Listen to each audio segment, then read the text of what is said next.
우리 어린이들이 3일 동안 성경학교를 하고 있습니다. 그 제목을 한국어로 굳이 번역을 한다면 예수님과의 놀라운 만남입니다. 우리 부모님들도 이 말씀의 내용을 마음속에 간직하시고 또 가정에서 자녀들과 서로 대화하면 더 좋겠습니다. 조금 전에 읽은 본문 말씀 속에서 성경 말씀이 쓰여진 이유를 분명하게 우리들에게 보여줍니다. 그 이유는 우리가 예수님을 하나님의 아들 메시아로 믿게 하여서 우리로 구원받게 하기 위함이다 라고 말씀하고 있습니다. 성경이 어떤 책이냐? 간략하게 얘기하면 성경은 곧 예수님 이야기입니다. 사람들마다 예수님을 믿는 이유가 참 다양할 것입니다. 예수님이 활동하던 당시에도 많은 사람들이 예수님의 공생의 시절부터 이제 예수님을 따라다니기 시작했는데요. 그 중에 보면 어떤 사람은 배가 고파서 따라다닌 사람도 있는 것 같아요. 그래서 예수님께서 어떤 때는 놀라운 기적으로 그들의 배를 채워주셨습니다. 또 많은 사람들은 몸이 아파서 그 병 고침을 얻기 위해 예수님을 따라다녔습니다. 이런 것 저런 것 다 해봐도 될 수 없는 그 절박함 속에서 예수님께서 고쳐주시기를 너무나 소원하고 예수님 가까이 오는 사람들을 볼 수가 있습니다. 또 어떤 사람은 예수님을 따라다니다 보면 예수님이 점점 인기가 있는 분이 되니까 나도 예수님 덕분에 한 자리 좀 차지할 수 있지 않을까, 이런 기대를 가지고 온 사람도 있습니다. 또 어떤 사람은 자기의 자녀들이 예수님의 축복을 받고 잘 되길 원해서 그 아이들을 예수님께 기도받기 위해서 다닌 사람도 있습니다. 또 반면에 정반대의 그런 마음을 가지고 예수님을 어떻게 하면 흠집을 잡을까, 예수님의 약점을 찾기 위해서 예수님 가는 곳마다 쫓아다니면서 예수님의 하시는 말씀과 또 그분이 하는 모든 것을 눈여겨보던 무리도 있습니다. 오늘날 이 시대에도 우리가 예수님을 믿는 이유는 다양할 것입니다.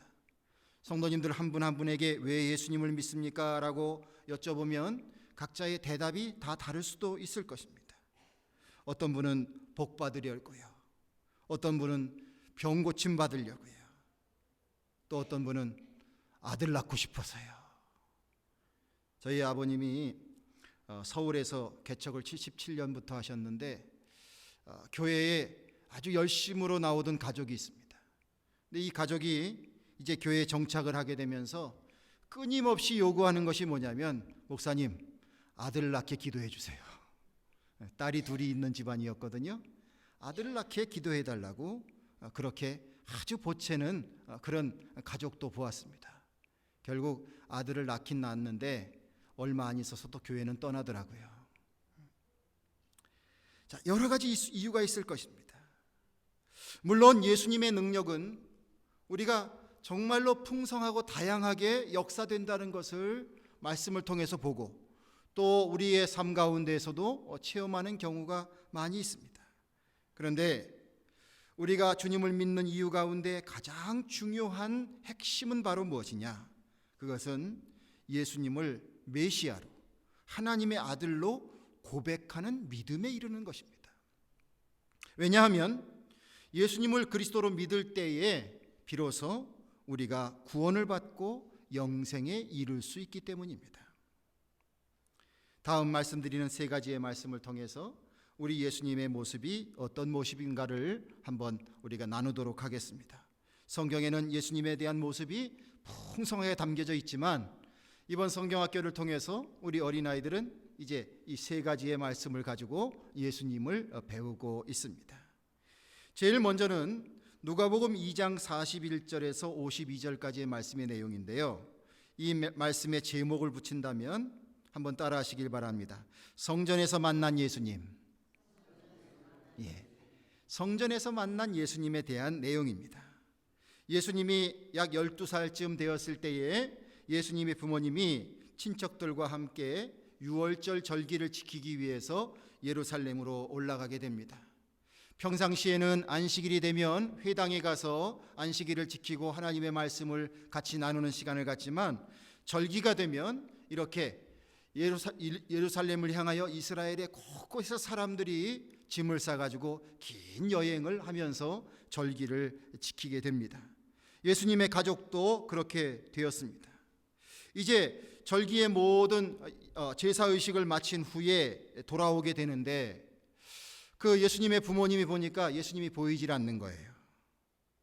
그러다가 3일 후에 예수님을 찾게 되는데, 예수님을 어디서 찾게 되냐면 예루살렘 성전에서 찾게 됩니다. 예수님은 거기서 율법 선생님들과 깊은 대화를 하게 되고, 또한 거기서 유익한 시간을 갖고 있었습니다. 성경을 보면 이 율법 선생님들이 예수님과의 대화를 통해서 예수님이 얼마나 큰 지혜를 갖고 있었는가 정말 감탄했다고 표현하고 있습니다. 예수님을 만난 부모님이 걱정스러운 마음으로, 얘야 너 때문에 우리가 얼마나 걱정했는 줄 아느냐, 이렇게 걱정했다는 마음을 전달했습니다. 그러자 예수님께서 대답하시기를 이렇게 대답을 하십니다. 어찌하여 나를 찾으셨나이까? 내가 아버지 집에 있어야 될 줄을 알지 못하셨나이까? 이런 대답을 하게 됩니다. 어떻게 보면 당돌한 대답일 수 있습니다. 그러나 예수님께서 이렇게 대답하신 그 대답의 내용 속에는 참으로 깊은 의미가 들어있는 것입니다. 성경 속에는 그 부모가 예수님께서 이렇게 대답하신 것의 의미를 몰랐었다라고 표현도 되어 있고요. 그러나 마리아는 이 모든 일을 마음에 새겨 두었다고 말하고 있습니다.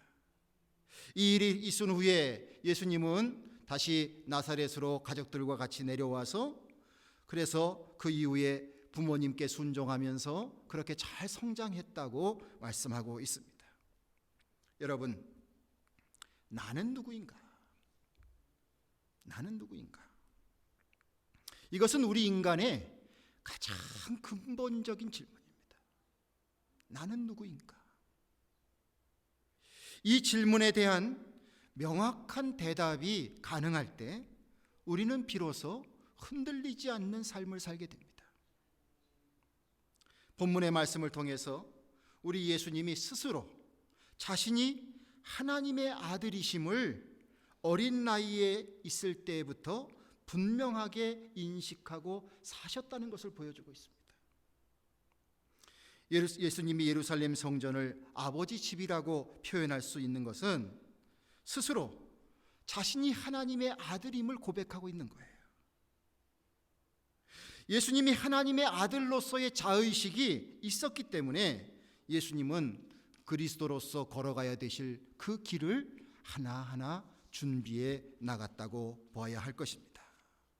성도 여러분, 내가 하나님의 아들입니다, 이렇게 고백하고 있는 예수님의 이 말씀의 내용이, 성경에서 찾아내는 이 말씀의 내용이 우리로 하여금 예수님을 그리스도로 인정하는 데 도움이 되는 말씀이 되기를 축원합니다. 아울러 우리는 나는 누구인가를 생각해 보게 됩니다. 저는 오세도 목사님의 아들입니다. 오혜리 집사의 아버지입니다. 연합감리교회 목사입니다. 이런 식으로 여러 가지 서술할 수 있을 것입니다. 저도 제가 누군지를 서술할 수 있을 것이고, 여러분들도 여러분들 자신을 서술할 수 있을 것입니다. 그런데 무엇보다도 중요한 신앙인으로서의 대답이 있습니다. 그것은 바로 무엇이냐면, 나는 하나님의 아들입니다. 나는 하나님의 딸입니다. 예수님의 제자입니다. 이 고백이 우리에게 가장 중심이 되고 우선이 되고 귀중한 나 자신을 표현하는 고백이 되어야 될 줄로 믿습니다. 그래야 그 고백에 걸맞는 사람으로 살게 되는 것이지요. 세상은 변합니다. 얼마나 빠르게 변화하는지 모릅니다. 가끔씩 생각을 해보게 됩니다. 나는 뭘 하나 제대로 만들어낼 수도 없는데 어떻게 그렇게 다양한 것을 만들어내는 인간의 기술이 발달했는가? 한일 관계에 무역에 어떤 이제 불협화음이 생기면서 여러 가지 들어보지도 못한 전문 용어가 쏟아지기 시작합니다. 사람들이 얼마나 이런 기술적인 발전을 이루었는가 생각을 해보게 됩니다. 세상에 들어보지도 못한 가치관이 세상을 자꾸 이끌어가고 있습니다. 너무나 빨라서 감히 따라가기도 어려운 세상 속에 우리가 살아가고 있습니다. 그러나 그러한 상황 속에서도 우리는 우리 자신들을 분명히 지키고 살아가야 할 것입니다. 그런데 어떻게 살아가야 할 것이냐? 바로 나는 하나님의 아들입니다. 나는 하나님의 딸입니다. 예수님의 제자입니다. 이 고백의 선상에서 살아가는 이 삶을 놓치지 말아야 될 줄로 믿습니다. 하나님의 자녀로 살아갈 때에는 하나님이 가지고 계시는 하나님의 사랑의 속성과 하나님의 정의의 속성을 드러내면서 살 줄 있어야 할 것입니다. 예수님의 제자로서 살아가는 삶 속에서는 예수님이 하시던 일을 우리가 대신할 수 있는 삶을 살아야 할 것입니다. 주께서 말씀을 주십니다. 너희는 먼저 그 나라와 그 의를 구하라. 그리하면 이 모든 것을 너희에게 더하시리라. 예수님께서 보여주신 삶의 방법이 바로 그것이었습니다. 그 모습이 그것이었습니다. 우리가 하나님께 매인바 되어서 하나님께서 주시는 은혜를 따라서 그 나라를 구하기 위하여 살아가는 이 삶을 살아가게 될 때에 하나님의 자녀로서 하나님이 베푸시는 은총 가운데 거하게 되는 이 삶을 누릴 수 있다고 주께서 약속하고 계십니다. 성도 여러분, 우리 자신들을 바라다 보면서 예수님이 하나님의 아들로서 자신이 어떤 분이신지를 분명히 인식하고 살았던 것처럼 우리도 그러한 마음으로 살아가게 되기를 주님의 이름으로 축원을 드립니다. 두 번째 말씀은 마태복음 3장 1절에서 17절까지의 말씀인데요. 이 말씀의 제목을 이렇게 붙여볼 수 있습니다. 한번 따라하십시오. 강에서 만난 예수님. 강에서 만난 예수님. 예수님보다 한 6개월 먼저 세례 요한이 태어났습니다. 세례 요한은 하나님의 부르심을 받고 사람들에게 회개하여서 하나님께로 돌아오기를 권면하고 회개하는 자들에게 세례를 주는 그러한 사역을 감당했습니다. 예수님의 가시는 길을 자기도 모르게 준비하기 시작했던 것입니다. 예수님이 공생애를 시작하시기 전에 세례 요한에게 찾아가서 세례를 받고자 했습니다. 그런데 세례 요한은 자신이 감히 하나님의 아들을 세례 준다는 것을 용납할 수가 없는 거예요. 너무너무 용납할 수가 없는 거예요. 그래서 사양을 했습니다. 그러자 예수님께서 이렇게 말씀을 하시는 겁니다. 이제 허락하라. 이와 같이 하여 모든 의를 이루는 것이 합당하니라. 이렇게 말씀하셨습니다. 모든 의를 이루는 것이 합당하니라. 이 말씀은 복잡한 해석도 가능하겠지만 한마디로 하나님께서 그것을 원하신다는 것입니다. 하나님께서 그렇게 하도록 하나님이 계획하고 계신다는 것입니다. 세례 요한이 마음을 접고 예수님에게 세례를 했고 예수님은 세례 요한에게 세례를 받게 되었습니다. 대부분의 사람들은 자신이 더 대단한 사람인 것처럼 행사를 하고 싶고 자신에게 있는 권한, 권력을 마음껏 사용하고 싶습니다. 그래서 누구에게 고개를 숙이지 않죠. 고개 숙이는 일이 쉽지 않습니다. 때로는 야, 무릎 꿇어, 용서해 줄게. 무릎 한 번만 꿇으면 용서받을 수 있으니까 얼마나 쉬운 일이에요? 그런데 죽어도 못 꿇는 그러한 자존심이 있지 않습니까? 그게 인간사입니다.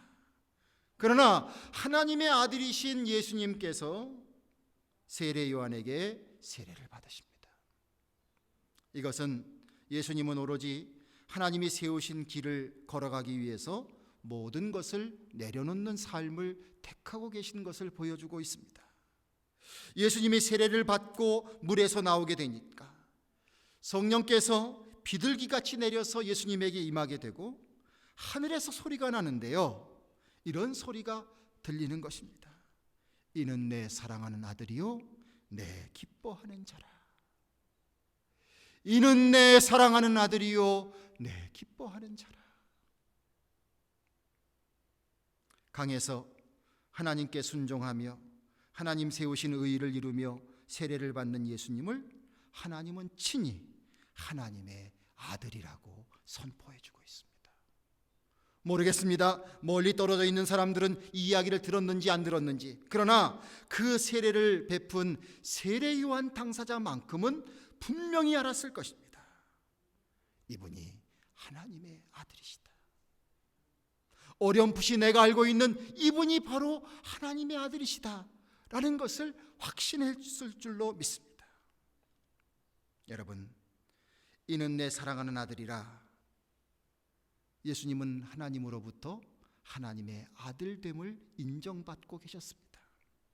그러므로 예수님을 그리스도로 믿는 여러분들의 신앙에 성경 말씀을 통해서 보여주신 하늘로부터 하나님께서 직접 예수님을 향하여 이는 내 사랑하는 아들이라 말씀하시는 이 말씀이 여러분들로 하여금 예수님을 그리스도로 고백하는 데 도움이 되기를 간절히 축원합니다. 이 세상에는 자기 스스로 위대한 사람임을 입증하고 싶어하는 사람들이 얼마나 많습니까? 그래서 좀 세워졌다 하면, 좀 가졌다 하면, 좀 높은 위치에 있다 하면 스스로 인간의 신분에서 신으로 넘어가고 싶은 사람들이 많습니다. 그래서 온갖 거짓을 행하고 사기극도 벌이게 되는 것이지요. 그러나 우리가 믿는 예수님, 그 예수님은 그 예수님이 진정한 그리스도 되심을, 하나님의 아들 되심을 하나님께서 친히 인정하셨다는 것입니다. 그러므로 이런 예수님을 의심 없이 그리스도로 믿는 우리가 되기를 간절히 축원합니다. 아울러 예수님이 그리스도 되심은 하나님의 인정이 필요했던 것처럼 결국 우리의 인생도 주님의 인정을 받아야 합니다. 내가 아무리 성공적인 삶을 살았어도, 세상 사람들이 아무리 좋은 말로 나르게 얘기를 해줬을지라도 우리의 인생이 하나님으로부터 인정받지 못하는 인생이라면 그 인생은 실패한 인생입니다. 예수님은 하나님이 명하신 길을 순종의 마음으로 걸어갔습니다. 그리고 행했습니다. 이 말씀의 내용을 보면서 우리 자신들도 우리를 생각해 보게 됩니다. 내가 어떻게 하면 조금 더 높아질 수 있을까? 어떻게 하면 사람들에게 인정을 받을 수 있을까? 이 모습보다 더 중요한 것은 어떻게 하면 주님의 분부에 순종하며 살 수 있을까? 이것이 우리의 관심이 되어야 될 것입니다. 내가 나를 높이면 결국 그 사람은 교만한 자가 되고 그 인생은 추락하는 인생으로 끝날 수밖에 없습니다. 그러나 내가 주님의 분부에 순종하게 살게 되면 저 물속에 들어갔던 예수님, 자신을 낮추며 들어갔던 예수님을 주님께서는 사람들 앞에서 이는 내 사랑하는 아들이라 그렇게 만들어 주신 것처럼 저 십자가에서 처절히 돌아가신 예수님을 하나님께서는 다시 부활의 첫 열매가 되게 하시고 모든 이름 위에 뛰어난 이름이 되게 해주신 것처럼 주께서 나를 높이실 때에 우리는 비로소 어느 누구도 함부로 할 수 없는 존귀한 사람이 될 줄로 믿습니다. 한번 따라 하십시오. 우리 모두 존귀한 사람이 됩시다. 할렐루야. 누가 나를 조금만 홀대해도 막 섭섭한 마음이 들고 삐지시잖아요. 그런데 우리 주님께서 나를 존귀히 여겨주시는 사람이 되고 나를 높여주시면 그 주님의 영광 때문에라도 우리 모두는 존귀한 사람이 될 줄로 믿습니다. 그러기 위해서는 예수님께서 하나님의 뜻에 겸허한 마음으로 순종했듯이 어떻게 하면 주님의 뜻을 내가 존중할 수 있을까? 주님의 뜻을 내가 어떻게 순종하는 마음으로 따라갈 수 있을까? 이 마음 속에서 우리의 인생을 살아가자고 하는 것입니다. 세 번째로 드리는 말씀은 마태복음 14장 22절에서 33절까지입니다. 이 말씀의 제목을 잡는다면 따라하시길 바랍니다. 물 위에서 만난 예수님. 물 위에서 만난 예수님. 예, 예수님이 지금 여러 군데서 만나고 계시죠? 물 위에서 만난 예수님의 모습입니다. 예수님께서 오병이어의 기적을 일으킨 다음에 수많은 사람들이 몰려드는 겁니다. 그때 예수님은 제자들에게 먼저 배를 타고 갈릴리 바다 저 건너편에 가서 기다리라고 하셨어요. 그리고 사람들을 보내시고 예수님은 딴 곳에 가셔서 기도를 하고 계셨어요. 그런데 이 갈릴리 바다를 건너가고 있는 제자들에게 풍랑이 치기 시작했습니다. 얼마 가지 못해서 그들은 몹시 모진 고초를 겪기 시작했습니다. 자, 너무너무 두려운 시간이었고 힘든 시간이었습니다. 자, 그렇게 그 밤을 보내고 있는데 한밤중에 예수님께서 이 갈릴리 바다를 걸어서 제자들에게 오십니다. 제자들은 이전에 전혀 경험해 보지 못한 거죠. 누군가 오고 있는 거예요. 지금 깜깜한 밤에 저 바다 위로 누군가 오고 있는 거예요. 그러니까 그들이 표현할 수 있는 것은 유령이 오나 보다, 이렇게밖에 생각할 수 없는 거죠. 그러나 예수님께서 다가오시면서 예수님 자신인 것을 제자들에게 알려주셨습니다. 자, 이렇게 되니까 거기 있던 베드로가 이렇게 말합니다. 예수님, 당신이 예수님이 맞다면 저도 물 위를 걷게 해주세요. 그래서 예수님께서 허락을 하셨습니다. 베드로가 물 위를 걷습니다. 그런데 얼마 안 가서 바람이 심하게 부니까, 바람이 심하게 불면 결국은 파도가 칠 거 아니겠어요? 그것이 무서워서 그 무서움을 갖게 되니까 물속에 풍덩 빠지고 말았습니다. 예수님께서 그를 구해 주시면서 말씀하시기를, 믿음이 적은 자여 왜 의심하였느냐, 이렇게 말씀해 주십니다. 믿음이 적은 자여 왜 의심하였느냐, 그렇게 말씀하시면서 물에 빠져 허우적거리는 베드로를 구해 주시고 배에 베드로와 함께 오르셨습니다. 배에 오르게 되니까 풍랑이 다 멈추게 되었다는 것입니다. 이 사건을 경험한 그 배에 탄 사람들은 예수님께 절을 하고 이런 고백이 나오게 됩니다. 진실로 하나님의 아들이로소이다. 물 위를 걸으시는 예수님, 그 예수님을 그들은 유령으로 보았습니다. 그러나 물에 빠지는 베드로를 건져내시고 배 위에 오르시는 예수님을 통해서 그들이 무서워했던 풍랑이 잔잔해지는 걸 경험하게 되면서 진실로 당신은 하나님의 아들입니다, 이런 고백을 했다는 말씀입니다. 이 말씀을 통해서 우리 예수님은 우리의 상식을 뛰어넘는 능력을 가지고 계신 권능자 예수님이셨음을 우리에게 전해주고 있습니다. 물 위를 걸으실 수 있는 예수님, 바람을 잔잔하게 만드실 수 있는 예수님, 이 예수님이 바로 하나님의 아들이신 것을 우리에게 알려주는 것입니다. 우리는 대단한 분을 만나게 되었습니다. 예수님이 마음만 잡수시면 우리 인생의 문제는 더 이상 문제가 아닐 수도 있는, 그렇게 만들어내실 수 있는 분이 바로 우리의 예수님이시다는 것을 보여주고 있습니다. 의심 가졌던 제자들에게 예수님은 이런 모습을 통해서 너희가 이런 모습이라도 보고 내가 하나님의 아들인 것을 믿도록 하라고 주시는 배려인 줄로 믿습니다. 베드로는 자신에게 주어진 기적의 순간에 그의 마음이 흔들렸습니다. 물 위를 걷고 싶다고 해서 예수님께서 그렇게 해주셨습니다. 그런데 곧 얼마 안 가서 바람 부는 것이 무서워서 그 마음속에 의심이 들었습니다. 그래서 물속에 빠지고 말았습니다.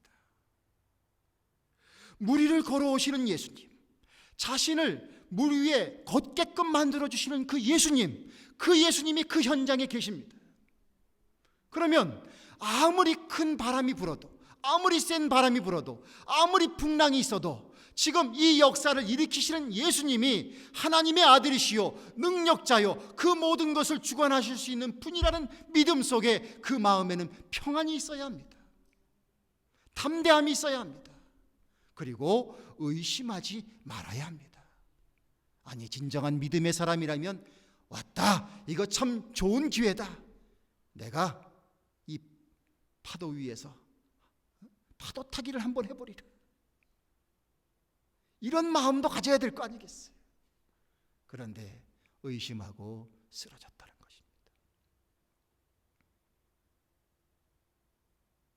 오늘날 이 시대를 살아가는 우리들에게도 주님의 말씀은 분명히 와 있습니다. 선명하고 분명하게 뚜렷하게 많은 증거를 가지고 우리에게 와 있습니다. 예수님이 우리에게 와 계십니다. 성령님으로 와 계십니다. 그런데 우리의 마음에는 어떤 상황을 맞이하게 되면 예수님을 바라보지 아니하고 바람을 생각합니다. 풍랑을 생각합니다. 그래서 곧 의심이 생깁니다.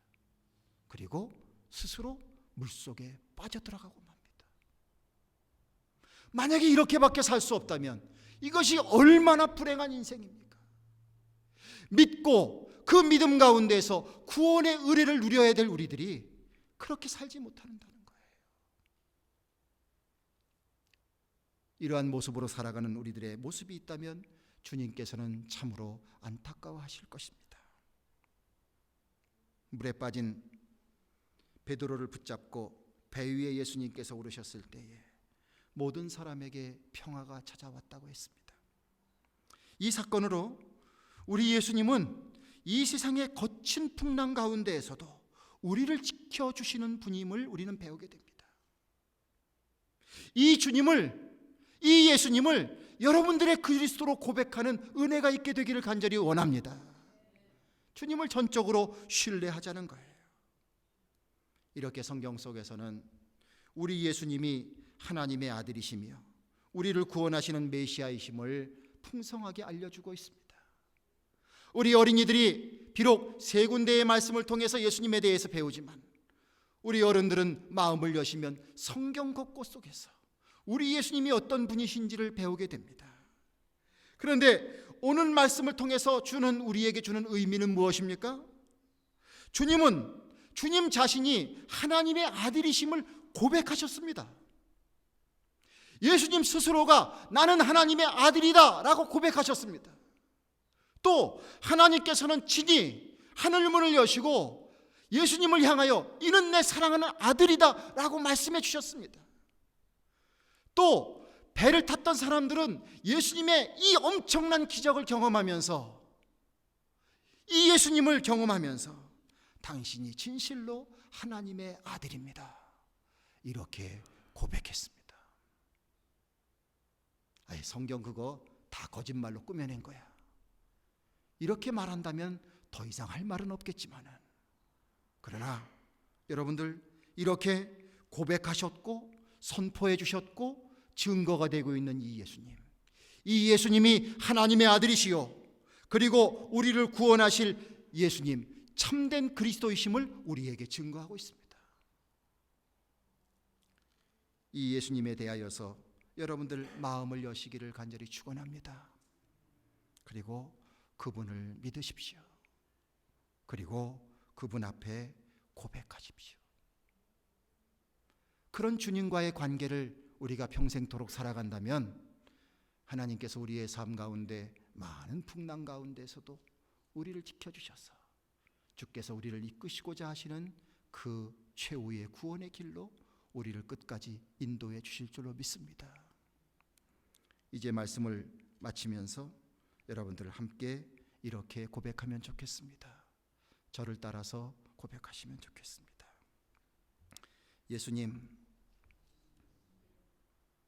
예수님이 하나님의 아들이시며 그리스도이심을 믿습니다. 예수님, 저는 죄인입니다. 문제가 있습니다. 도움이 필요합니다. 예수님, 저를 도와주세요.